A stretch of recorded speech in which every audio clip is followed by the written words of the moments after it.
Mm, I read an article a while ago about uh, Vladimir Nabokov, the writer, who had apparently been keeping some sort of dream journal, or had been keeping some journals about his theories on the nature of dreams and stuff like that. And it interested me because he had apparently theorized that dream time goes backwards, or that somehow there are two time streams, one in which we go forwards during like our daily life, and then one in which time goes backwards from the future towards the past in dreams. And the way he kind of backed this up was with experiences of precognitive dreams, that somehow events in the future seem to be slipping downstream towards us, and then in dream time we would sort of pick these up, wake up, and then stream forwards back into that event, sort of thing. And I've been finding this theme a lot in different ways, in different guises, and I find it really interesting because, well, of course, Philip K. Dick also theorized very similar things, that there are two time streams and one went backwards, and precisely a lot of his ideas have to do with the fact that he claims time, or let's say, that time is somehow a puzzle, or like a sort of Gnostic puzzle, where the more you can sort of unlock different stages of it by solving its riddles, by gaining its knowledge, right? And that flow goes backwards. The more you move, the more you advance through the puzzle, the more you gain knowledge, the deeper towards the past you go, because, in his opinion, the gaining of knowledge, and this sort of Gnostic gaining of knowledge of one's own nature and the nature of reality, it's a nature that is very close to us, right? But that in a Platonic sort of way we have forgotten. And therefore the whole process is to remember it, so that to return back to the center of yourself. To stop being lost in ideas about the future and the past, and sort of return to the center. And this return to the center for Philip K. Dick is a timeline in itself. So on the one hand, there's the human timeline of, 1980, 1990, 2000 sort of thing. But there is a sort of grosser, more meta level of time, which has to do with awareness, with gnosis. And that the closer to gnosis you are, the closer you are down this meta timeline towards the past, which is the center. That is to say, in his view, the movement from the past to the future in terms of gnosis is, he changes his mind a lot throughout his book, The Exegesis, but he considers it at times some sort of aberration, or a problem, that it's actually not a good thing to move from the past to the future in this sense, because it's simply a movement from gnosis to illusion, to forgetfulness. And this thing with Vladimir Nabokov, the dream journal, is interesting because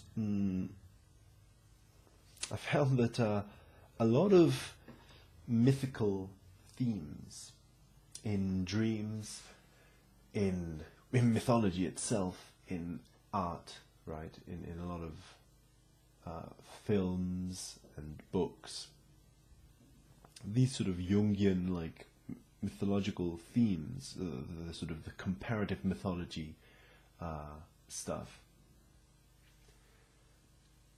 a lot of the times, to me, it speaks of something like this sort of return to the past.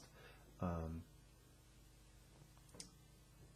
mean, there is obviously, the classic sort of return to Eden in Christianity, right? That the whole thing would be that you were originally in some sort of origin point, you fell, right? You're somewhere else, and then you have to return to this place, so that the end of the story is a return to the past.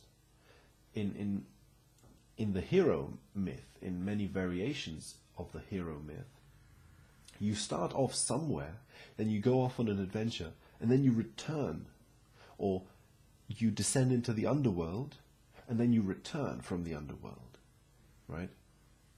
This is often described as being circular, right? Because it literally goes like this, but Philip K. Dick describes it more like a line, like simply one line that goes to the future and then it returns back to the past. So the future is the underworld, and then you gain some sort of knowledge. That was, I think, one of Philip K. Dick's main conundrums while writing his exegesis, is that he changes his mind a lot as to whether this state of affairs of like this fall from gnosis, whether this is a good thing or a bad thing or a necessary thing or an unnecessary thing, and so on. And it's definitely paradoxical, because in his view it seems to be a bad thing, right? Because it implies it's a movement towards suffering, it's a movement towards hell. But at the same time, there is like an inherent structure into this whole model, whereby knowledge can only be obtained through a movement towards hell.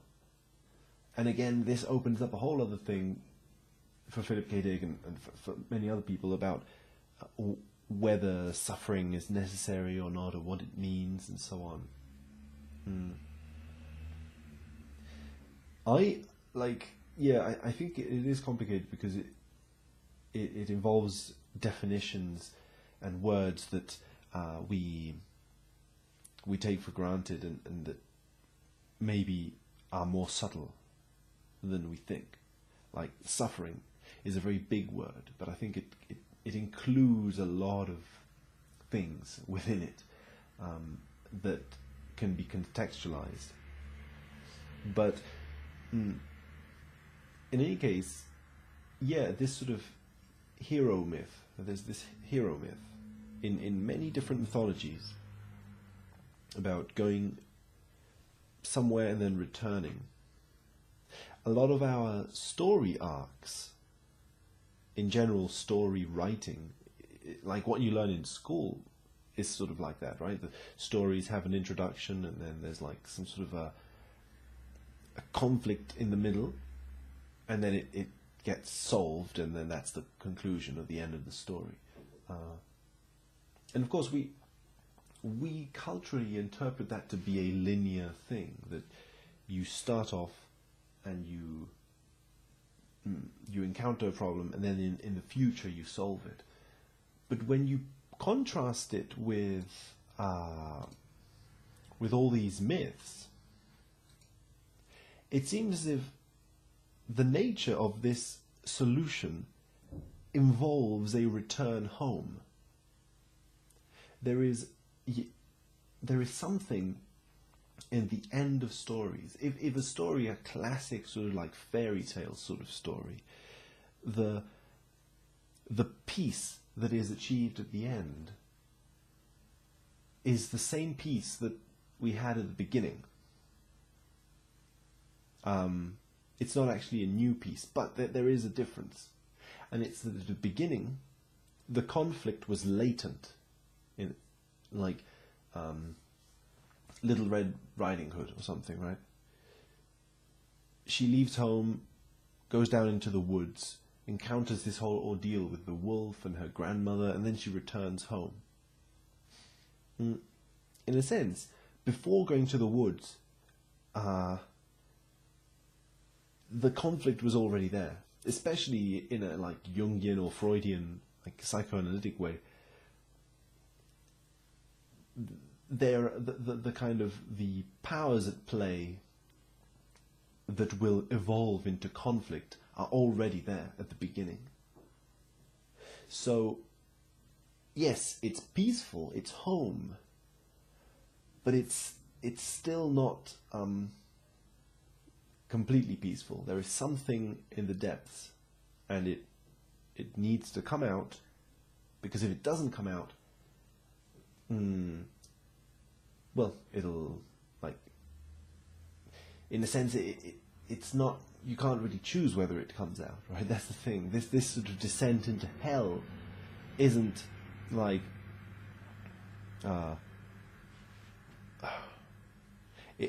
it's not a movement away from home into some place that's completely distant from your home. You could also see it simply as a transformation of your home into somewhere unknown. Like, Little Red Riding Hood finds herself in her normal, comfortable cultural setting of home, but suddenly she gains awareness of certain things in the unconscious, in the substructure of her relations with her world and other people. She realizes things about her family, about herself, they come out, and suddenly her home becomes a dark, unknown place, like a forest. And then once she has resolved all those inner things, she returns home, and home is the same, but she now has knowledge, she now has gnosis of her relationship to her home, which can help her not move through it blindly. So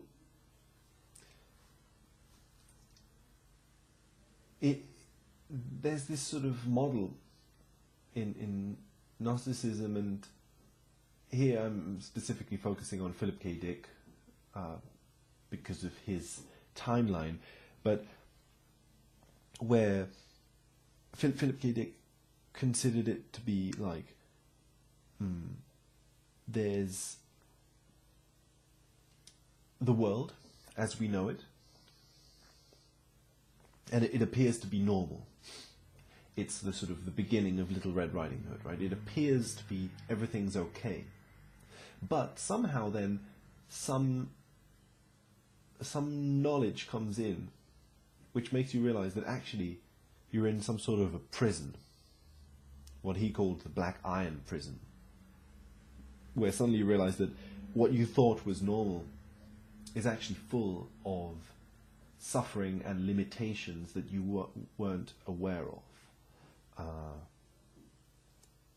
But then the third stage he calls the palm tree garden, and it's this there's like a double ruse or a double trick. You're tricked at the beginning into thinking that you're home, but actually you're not home. You're in a prison, right? You were tricked. like the veil falls and you see that you're in prison. But then the veil falls a second time and you see that actually you weren't in prison. You were in a garden, in the Garden of Eden. That the gnosis first brings awareness of the darkness, but then further gnosis dissolves the darkness precisely because it aligns you into like a healthy relationship with these struggles, into a relationship that isn't based on illusion. And so at the end, you're like in this garden, and the prison was an illusion. But of course, the whole process of illusion was the prison. The prison was real because the prison was illusion. And then there's this sort of triple thing where you end up in a third state, which is essentially the beginning. The third state is the Garden of Eden, which is the origin point. And it's just funny because this, it's sort of very mythological in nature, but it seems to have some relationship to this more practical side of things, which is dream journaling and precognitive dreams and things of this nature, where it's as if you can... that's why I like Vladimir Nabokov's theory, because dream time, then, if dream time moves backwards, and this is a big statement, I mean, I think it needs to be taken, first of all, as a, well, in a variety of ways. It can be taken literally, but it can also be taken literally and poetically at the same time. I mean, it's very difficult to know what it means for time to move backwards, in the same way that, for example, in Terence McKenna's theories, when he's talking about the end of time, it's very difficult to understand what it means for time to end, because if there was a point in time where the timeline ended, then that point would still be a point in time. In order for time to end, there can't be a end point. The end of time isn't an end point of time. So it no matter how literally you take that statement, it only works in the nature of a metaphor, which is something that Terence McKenna explicitly says. That these kind of things, these ideas that try to go beyond what we know about time or space, can only work in the form of poetry, in the form of metaphor, because not just because, you know, we want them to be pretty and poetic, but because there is no other way of talking about it. So the same goes for the expression "time goes backwards." You know, what does it mean for time? The time goes backwards, but there is definitely something there. There is something that I think needs to be investigated, because, well, because of precognitive dream, and you know, it's kind of like, it's a controversial topic because it reaches this sort of kernel of unexplainableness, where, you know, on the one hand, I can be talking about mythology and all these theories of time, and this can be explained. I can sort of try to explain the arguments for a Gnostic view of the world or whatever, and then the listener can agree or disagree. But when it comes to actual sort of practical, like, personal experiences, there's no way really of explaining it. And yet, what is interesting is that there seems to be a meeting point between these two things. There is a meeting point between the archetypal world of myth and the stories of myth, which in our modern day, we can read in a very psychoanalytic way all this thing about Gnosticism and Little Red Riding Hood and all this stuff is very psychoanalytic at the end of the day. That doesn't mean that it's reduced to psychoanalysis. It's simply that you could see it the other way around. That psychoanalysis is more than it appears to be, basically. But again, it's just that this whole model of first you're in one state where something is repressed, you gain knowledge of this repressed content, and it creates chaos. You suddenly get nightmares, and stuff from the unconscious comes to haunt you. That's suddenly this awareness of like being in prison. You suddenly become aware that you're in trouble, whereas before you had repressed all of that trouble. The trouble comes out. You gain even more awareness of the trouble, like you look even deeper into it, you analyze it, and suddenly the trouble dissolves, and you're in an even better, more peaceful place than before. So the whole Gnostic model works at this sort of individual level of personal analytic process, right? So you could say that all these things about timelines and time going back to the origin, as Terence McKenna says, they can be taken as metaphors because they are metaphors, right? And they are, in this sense, metaphors of the sort of process of self-awareness. But the problem is that it doesn't end there because of the existence of weird personal experiences like precognition and like a vast amount of paranormal experiences that whoever has had them,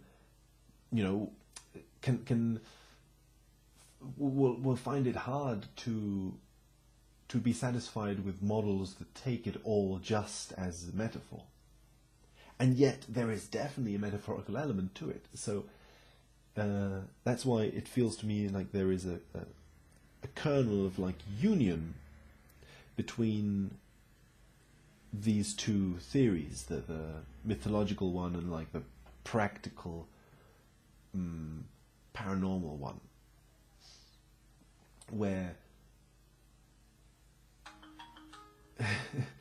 if you're gaining knowledge of future events in some way, and it is being gained through dreams, it makes one wonder, well, dreams, the nature of dreams is very mythological. Could there be some connection between this structure of fairy tale stories and what they mean at a psychoanalytic level and an actual sort of real experience of the future suddenly having sort of being opened to you in a dream. Anyway, just things to think about.